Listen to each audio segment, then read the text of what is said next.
ఈదురుగాళ్లతో కురిసిన అకాల వర్షానికి రోడ్లపై పోసిన ధాన్యం తడిసి ముద్దైంది. నిజామాబాద్ జిల్లా ఆర్మూర్ నియోజకవర్గంలోని అన్ని మండలాల్లో కురిసిన వర్షం ఒక్కసారిగా రైతన్నలను అయోమయానికి గురిచేసింది. కొనుగోలు కేంద్రాల్లో రోడ్లపై ఆరబోసిన ధాన్యం కురిసిన వర్షానికి తడిసి ముద్దైంది. ప్రభుత్వం వెంటనే వడ్లను కొనుగోలు చేయాలని, లారీలు, హమాలీల కొరత లేకుండా చూడాలని రైతులు డిమాండ్ చేశారు. ఆరుగాలం పండించిన పంట ఒక్కసారిగా తడిసిపోవడంతో ఆందోళన వ్యక్తం చేశారు.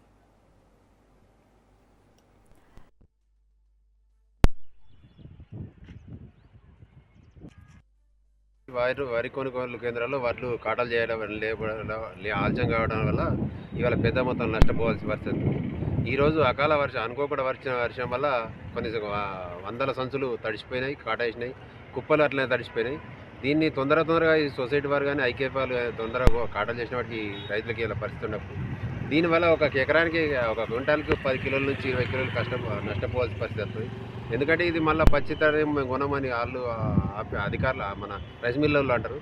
దీని మీద ప్రభుత్వం తొందరగా స్పందించి ఈ తడిచిన ధాన్యాంశక ఎలాంటి తరుగు లేకుండా కాటాలు చేయాలని ఆర్మూర్ ప్రాంత రైతులను కోరుతున్నాం. సొసైటీకి చైర్మన్ లేరు, నంబర్స్ లేరు, ఓళ్ళు లేరు. అడ్లన్నీ ఎక్కడ ఉంటున్నాయి.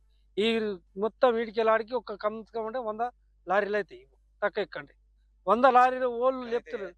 ఓళ్ళు ఇక 10 కిలోలు అంటే 10 కిలోలు కడిగెత్తున్నాయి. ఒప్పుకున్నాం, అన్నిటికీ ఒప్పుకున్నాం. ఎట్లా చెప్తే అట్లా ఒప్పుకున్నాం, అన్ని ఎత్తున్నాం. 15 దినాలు కాంటైనాక సంచులు లింపి పెట్టినాక 15 దినాల సంచులు